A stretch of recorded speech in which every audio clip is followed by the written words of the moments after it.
Mes amis, j'espère que vous allez bien. Je vous retrouve aujourd'hui pour une nouvelle vidéo dans laquelle je vous racontais comme d'habitude une histoire bien flippante. Mais avant ça, je tenais à vous remercier énormément pour tout le soutien qu'il y a sous les dernières vidéos, que ce soit sur YouTube ou sur Spotify. Vraiment, ces derniers temps, ça marche très bien.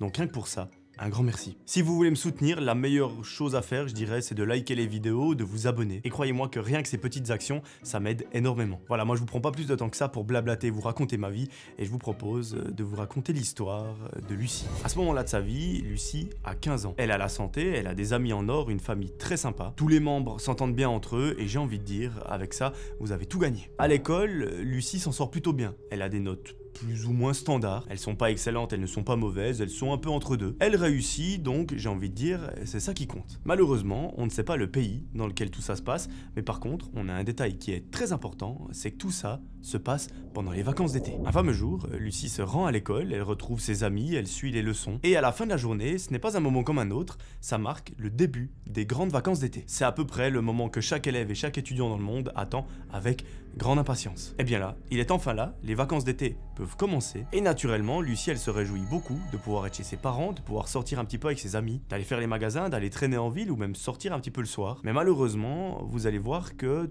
tout ne va pas se passer comme prévu, ou du moins comme voulu. Effectivement, à peine elle est rentrée ce soir-là à la maison, que sa maman vient dans sa chambre et elle lui dit « Écoute Lucie, j'ai une mauvaise nouvelle. » Bon, Lucie, là, elle le sent pas trop parce qu'elle sait que sa mère, si elle vient dans sa chambre pour lui dire « J'ai une mauvaise nouvelle », c'est que c'est plus ou moins grave. Du coup, quand sa maman arrive dans sa chambre et qu'elle s'assied au bord du lit, eh ben Lucie, elle comprend directement que probablement quelqu'un dans la famille a eu un grave accident ou pire, est décédé. Et là, sa maman lui dit « Écoute ma chérie, les vacances d'été vont être un petit peu chamboulées parce que ce matin, grand-maman était chez elle, elle a glissé dans la cuisine et en se rattrapant, malheureusement, eh bien, elle est tombée sur le poignet et celui-ci s'est cassé. Ça fait que presque tout l'avant-bras est immobilisé, elle a un plâtre, elle ne peut pas bouger la main. Et étant donné qu'elle vit seule, eh bien, c'est un petit peu compliqué pour elle. C'est prévu qu'une infirmière aille de temps en temps voir ce qui se passe, mais pas tous les jours. Et moi, vu que je travaille, je ne peux pas prendre congé, donc je suis un peu embêté. Donc, ma chérie, j'ai pensé à toi, est-ce que potentiellement, tu serais d'accord d'aller chez grand-maman cet été? Moi, je t'avoue que ça me rassurerait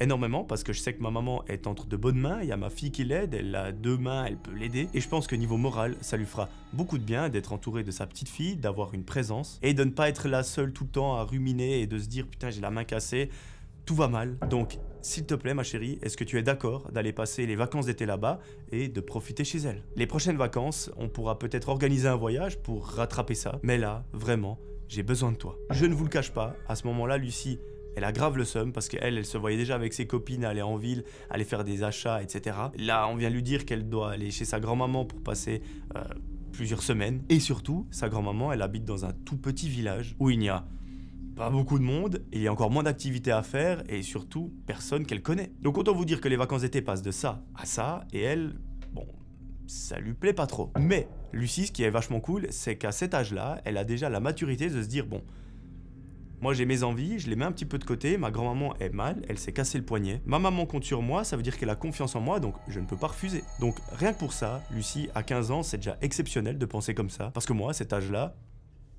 je sais pas vraiment comment j'aurais réagi. J'imagine que ça m'aurait un petit peu embêté. Sûrement que j'aurais accepté, mais voilà, ça aurait pas été si simple. Les vacances d'été de Lucie peuvent commencer. Est-ce que c'est dans la joie? Je ne sais pas. Sa maman, dès le lendemain matin, l'amène chez sa grand-maman. C'est plusieurs heures de route. Et lorsqu'elle arrive dans la ferme dans laquelle habite sa grand-maman, parce qu'en fait c'est une sorte de ferme un petit peu rénovée. C'est pas un appartement moderne, etc. Mais ça lui convient très bien. Eh bien, la grand-maman, quand elle voit Lucie, elle est super contente. Elle a le sourire jusqu'ici. Et bien évidemment, notre amie Lucie, ça lui fait également plaisir de retrouver sa grand-maman parce que ça faisait un moment qu'elle ne l'avait plus vue. Donc tout le monde est content. Bon, pendant presque une heure, sa maman reste boire un café à la maison, elle discute de tout et rien avec sa mère. Pendant ce temps, Lucie, elle installe ses affaires dans sa chambre, elle se met à l'aise, elle s'installe et elle descend à la cuisine. Là, elle discute un petit peu avec sa mère et sa grand-mère et finalement, sa maman finit par partir. Bon, là, il n'y a pas le temps de traîner parce que ce soir, sa grand-maman a prévu un bon repas et naturellement, elle propose à Lucie de l'aider parce que, étant donné qu'elle a la main dans le plâtre, c'est un petit peu compliqué. Lucie sort une planche, un couteau, elle commence à couper les légumes et à aider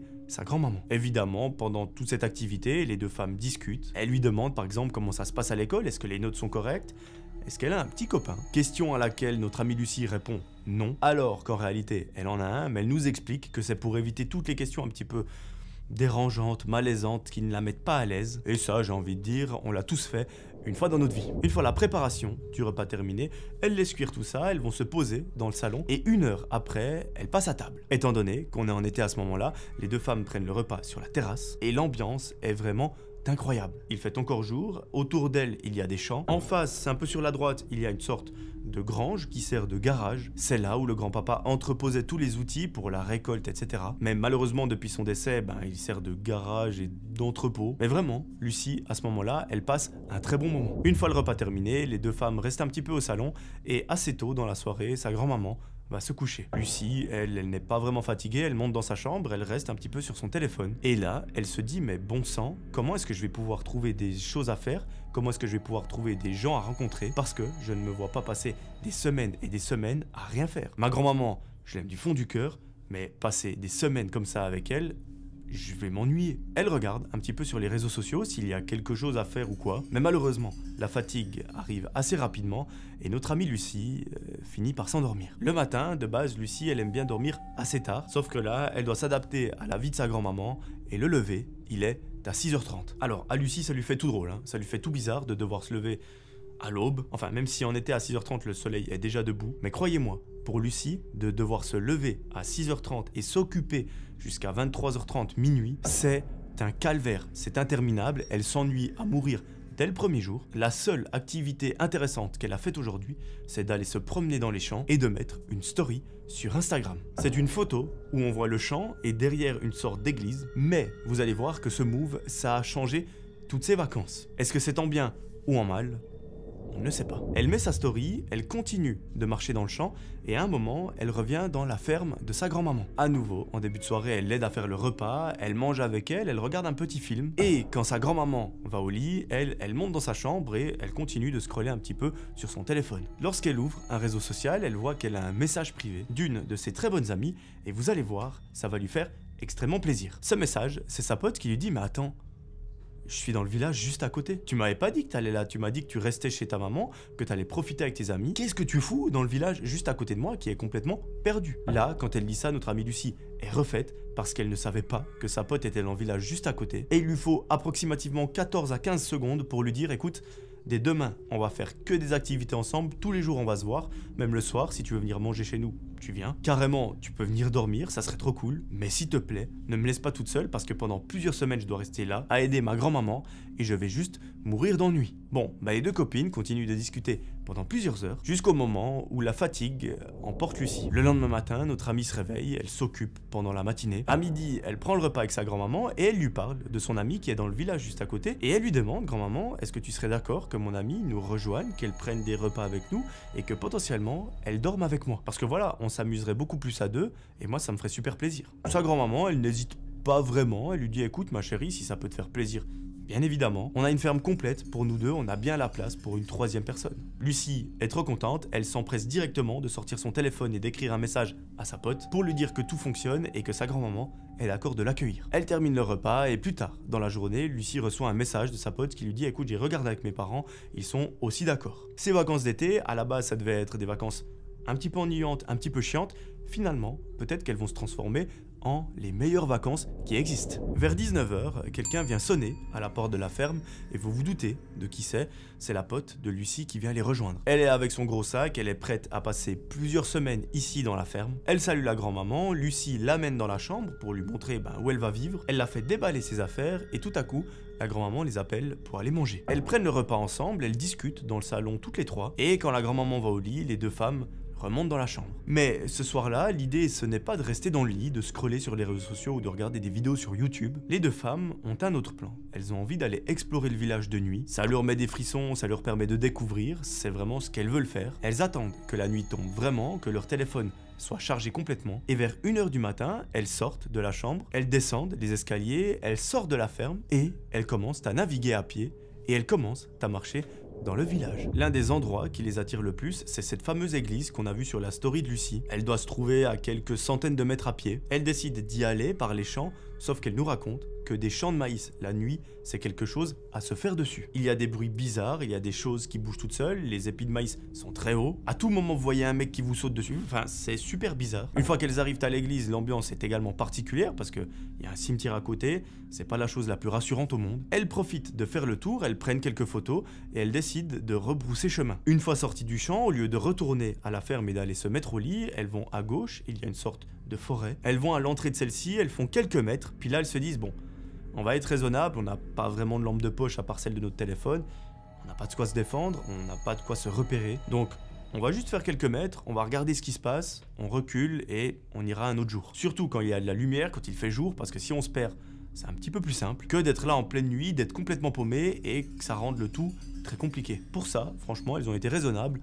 Un grand bravo. Bon, à ce moment-là, on est entre 2h30 et 3h du matin, les deux amies commencent à être un petit peu fatiguées. Elles décident de retourner à la ferme pour aller se mettre au lit. Elles marchent dans les rues du village où il fait complètement nuit. La ferme se trouve à quelques centaines de mètres devant elles, et lorsqu'elles arrivent, juste à côté de celle-ci, Lucie retient sa pote, elle lui dit « Attends, j'ai entendu un truc ». Elle l'arrête et les deux vont directement se cacher derrière une sorte de buisson, parce que Lucie dit à sa pote: il y a quelqu'un dans le jardin, je ne sais pas qui c'est, je n'ai pas vu, mais j'ai entendu et j'ai vu une silhouette. On se cache ici, ne fait pas de bruit, n'allume pas de téléphone, pas de lampe. Je veux juste m'assurer que ce ne soit pas un cambrioleur. Bon, évidemment, on voit que dalle. Il fait tout nuit, il n'y a pas de lumière. Les seules toutes petites lampes qu'il y a, c'est sur le chemin de l'entrée de la ferme, pour éviter que la grand-mère se brise une jambe, mais ça ne l'aide pas à distinguer qui se trouve dans le jardin. Lucie, elle regarde attentivement pour voir si elle distingue une silhouette, si elle arrive à voir quelqu'un, lorsque tout à coup, elle semble distinguer quelqu'un qui se rapproche lentement du hangar. Donc vous savez, ce fameux hangar qui se trouve au fond du jardin, qui servait à l'époque au grand-père pour entreposer ses outils. Eh bien, la personne s'approche très doucement de cet endroit. Là, les deux femmes commencent vraiment à flipper parce qu'elles se disent à tout moment on a affaire à un cambrioleur, il commence par le hangar et après il va s'attaquer à la ferme. Est-ce qu'il va peut-être attaquer ma grand-mère?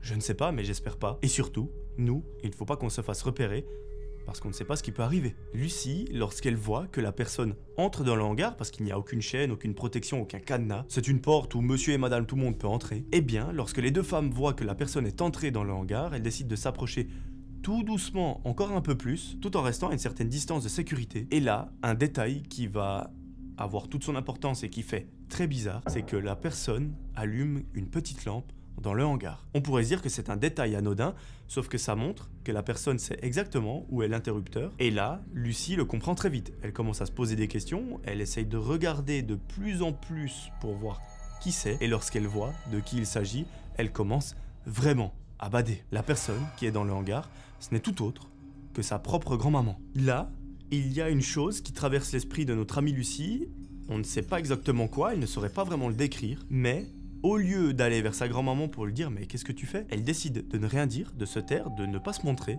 et de continuer à regarder ses actions. Elle voit que la grand-maman ouvre une grande armoire et qu'une fois ouverte, elle recule et elle s'assied sur une chaise qui se trouve à 2-3 mètres de l'armoire. Elle est là, elle fixe cette armoire qui est ouverte pendant 20 minutes. Ça paraît être une éternité pour les deux jeunes filles et elle voit d'ailleurs que la grand-maman semble chuchoter des choses. Du moins, on voit ses lèvres bouger mais on n'arrive pas à entendre ce qu'elle dit jusqu'au moment où elle se relève avec un petit peu de difficulté et elle retourne chez elle dans la ferme. Là, une fois qu'elle est à l'intérieur, les deux amies vont rentrer très discrètement par la porte de derrière et faire genre qu'elles descendent les escaliers de la chambre pour venir chercher quelque chose à boire. Elles y arrivent sans se faire cramer, elles vont dans la cuisine et là, elles voient que la grand-maman est assise à la table à manger et que devant elle, il y a tout plein de photos. Il y a également des journaux qui se trouvent à côté et là, Lucie, elle commence un petit peu à s'inquiéter. Elle va vers sa grand-maman et lui dit « mais grand-maman, est-ce que tout va bien ?» Une chose qui va la faire vraiment bader et se sentir mal, c'est que sa grand-maman, c'est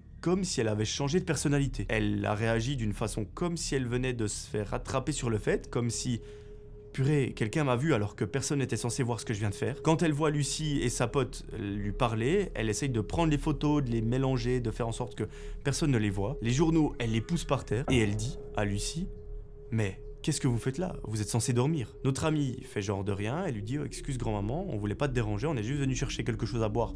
On avait un petit peu soif. » Elles prennent leur bouteille d'eau et elles remontent dans la chambre. Une fois dans la chambre, Lucie va complètement bader lorsque sa pote se dirige vers la serrure, qu'elle la verrouille et qu'elle dit « Lucie, il faut absolument que je te parle. » Là, mes amis, je crois qu'à ce moment-là, vous n'êtes pas prêts de la suite de l'histoire parce que même moi, quand je l'ai lu, je n'y croyais pas, mais vous allez voir, vous allez bien bader. J'en profite pour vous dire que si vous vous abonnez, ça m'aide énormément, et si ça vous plaît, vous allez aimer toutes les prochaines vidéos. Sa pote lui dit, écoute, tu sais l'interaction qu'on vient d'avoir avec ta grand-maman, pendant que toi tu étais en train de lui parler, j'ai regardé un petit peu ce qu'elle regardait sur la table, les photos et les journaux. Les photos, c'est des photos de jeunes filles, et les journaux, et ils ont tous un point en commun. Il s'agit d'articles concernant des disparitions de jeunes femmes qui n'ont jamais été élucidées. Putain, pourquoi ta grand-maman regarde ça pendant que nous, on est dans la maison avec elle? Aux dernières nouvelles, on est des jeunes filles, on est avec elle. Pourquoi est-ce qu'elle regarde ça pendant qu'on est là? Ça commence à me faire un petit peu flipper cette histoire. Et on oublie trop le fait qu'elle était allée devant une armoire, regarder quelque chose, on ne sait quoi, pendant 20 minutes, en train de chuchoter des choses. Lucie, il y a quelque chose qui est en train de se passer et qui est extrêmement louche. Les deux amies continuent de discuter de ça pendant plusieurs minutes lorsqu'à un moment, elle décide de mettre un plan en place. Elle lui dit, bon, moi je te propose qu'on attende 20, 30 minutes ou même 1 heure, le temps que ma grand-maman se rendorme. Et nous, une fois qu'elle est endormie, on sort par la fenêtre. Il faudra faire attention à être discrète et surtout à pas se faire mal. Mais on va dans le jardin, dans l'entrepôt, donc dans le hangar au fond. On ouvre cette armoire et on regarde ce qu'il y a dedans. C'est exactement ce que les deux amies font.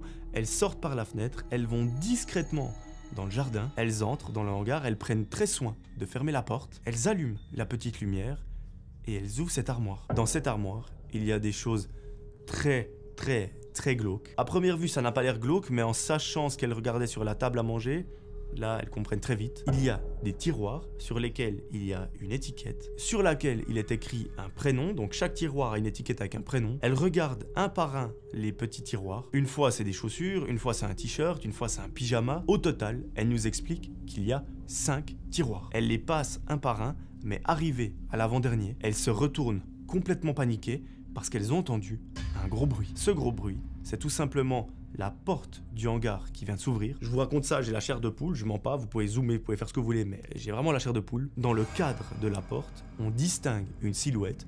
Vous vous doutez bien de qui c'est sa grand-maman, qui est là et qui dit une phrase qui va glacer le sang de tout le monde. Elle dit « Ah, il me semblait bien que vous aviez vu des choses que vous n'auriez pas dû voir, vous n'auriez jamais dû venir dans ce hangar. » Elle s'approche en marchant des deux jeunes femmes. Bon, elles sont un petit peu plus jeunes, un petit peu plus agiles. Elles arrivent à la contourner et à partir en courant. Elles ne retournent pas dans la grange, elles vont un petit peu plus loin derrière, histoire d'être en sécurité. Et heureusement, Lucie, à ce moment-là, elle a son téléphone. Elle compose le numéro de sa maman. On est en pleine nuit, mais voilà. Elle l'appelle et elle espère de tout cœur qu'elle va répondre. Heureusement, un miracle se produit, sa maman décroche, Lucie essaye de lui expliquer très vite ce qui est en train de se passer, mais voilà, c'est pas très compréhensible parce qu'elle est super stressée. Sa mère lui dit, ma chérie, ralentis, il faut que je comprenne ce qui est en train de se passer, calme-toi. Lucie commence à lui expliquer l'histoire, qu'elle a vu sa grand-maman faire des trucs bizarres, que là elle vient de la trouver dans le hangar, enfin... une situation très chelou, qu'elle et sa pote ne se sentent pas du tout en sécurité, mais ce qui va se produire quelques minutes plus tard, ça dépasse absolument tout ce qu'on peut imaginer. Lucie, à ce moment-là, est au téléphone derrière la grange en train d'appeler sa mère, en panique totale, lorsqu'elle voit, au loin, à peu près la hauteur du jardin, une énorme lumière orange. Elle se décale un petit peu pour voir de quoi il s'agit, et elle voit que l'entrepôt est complètement en flammes. Les deux amies sont choquées à ce moment-là, elles ne savent pas quoi dire, elles ne savent même plus quoi répondre au téléphone, elles se regardent, elles frisent complètement, et là, elle va réussir à dire un mot qui va pas sauver, mais qui va faire en sorte que cette situation progresse, enfin progresse vers le bien plutôt. Elle dit à sa maman, le hangar est en feu, appelle. Sa mère comprend très vite à ce moment-là que quelque chose de grave est en train de se passer à la ferme, elle appelle les pompiers du village de là où se trouve Lucie, ceux-ci interviennent très rapidement, mais ce qu'ils constatent, c'est que malheureusement, la grand-maman était à l'intérieur. Celle-ci n'a malheureusement pas pu être sauvée, elle était au milieu du hangar qui était en flammes, mais la question qu'on se pose, c'est qui a mis le feu à cet hangar et pourquoi? Eh bien, mes amis, vous allez voir que c'est là que l'enquête va prendre une tournure très chelou. Cette histoire, c'est digne d'un film d'horreur, vraiment, c'est pour ça que je voulais raconter sur la chaîne, parce que moi, je la trouvais incroyable. Est-ce qu'elle est vraie ou pas? Je sais pas, franchement, à vous de faire votre propre avis, mais... elle fout vraiment les boules. L'enquête de la police du village va montrer que la grand-maman, c'est pas vraiment la personne qu'on pensait. Alors, oui, c'est bel et bien la grand-maman, mais par le passé, elle a probablement commis des actes de cruauté et des choses inimaginables. Quand je dis inimaginables, c'est tout simplement des crimes dans lesquels elle a ôté la vie de certaines personnes. Parce que oui, suite à cela, suite à l'incendie, Lucie et sa pote ont été amenées à témoigner, à dire ce qu'elles ont vu cette nuit-là, ce qui s'est passé. Et lorsqu'elles ont tout expliqué aux gendarmes, eh bien, ils ont pu mettre la lumière sur une affaire très sordide qui date d'il y a très longtemps. À une époque, dans ce village, plusieurs jeunes filles ont disparu tragiquement, on n'a jamais retrouvé leurs traces. Et lorsque Lucie et sa pote ont expliqué aux gendarmes ce qu'elles ont vu ce soir-là chez la grand-maman, eh bien, ils ont pu mettre en lien la grand-maman avec ces disparitions. Ce qu'elles ont vu dans cette armoire, c'était tout simplement probablement des affaires qui appartenaient à ces victimes. Est-ce que c'est le grand-papa qui était impliqué? Est-ce que c'est la grand-maman qui le protège? On n'en sait rien, parce que malheureusement, aucun des deux n'est là pour témoigner, donc on ne le saura jamais. Mais l'hypothèse qui est retenue, c'est que la grand-maman, c'est elle qui a volontairement mis le feu au hangar pour pouvoir faire partir en fumée absolument toutes les preuves. Donc finalement, c'est elle-même qui a mis le feu, c'est elle-même qui a pris la décision de rester là au milieu. Autant vous dire que la maman de Lucie, donc la fille de la grand-maman, quand elle apprend ça, elle est juste choquée. Enfin, vous imaginez, votre maman, vous apprenez que peut-être que c'est elle qui a ôté la vie de plusieurs personnes dans le passé, et que là vous venez de lui confier votre fille avec une de ses copines, enfin c'est juste atroce. Et je ne vous parle pas de l'état de Lucie et de sa copine, elles sont absolument terrorisées. Il y a eu de très longs mois de suivi psychologique assez intense pour être sûr qu'il n'y ait pas de séquelles trop graves. Aujourd'hui, Lucie et sa copine vont très bien, elles ont de temps en temps un souvenir qui revient, mais voilà, c'est pas tous les jours et ça reste assez léger. En tout cas, ce qui est bien, entre guillemets, c'est que la police a pu mettre la lumière sur une affaire non résolue d'il y a des années, et que peut-être les familles des victimes ont enfin pu avoir les réponses qu'elles cherchaient. Voilà, c'est la fin de cette histoire, j'espère qu'elle vous aura plu. Moi, je l'ai trouvée sordide, enfin vraiment elle était super bizarre, elle est très glauque, c'est une mécanique qu'on n'a encore jamais vue sur la chaîne. Est-ce qu'elle est vraie? Je ne sais pas, à vous de vous faire votre propre avis. Mais en tout cas, moi j'ai passé un très bon moment à vous le raconter, j'espère que ça s'est ressenti et que vous avez apprécié. Si c'est le cas, n'hésitez pas à vous abonner, à mettre un like, à partager cette vidéo. Moi je vous retrouve très vite pour une nouvelle histoire. D'ici là, j'aimerais que vous preniez soin de vous. C'était Melvin, ciao tout le monde.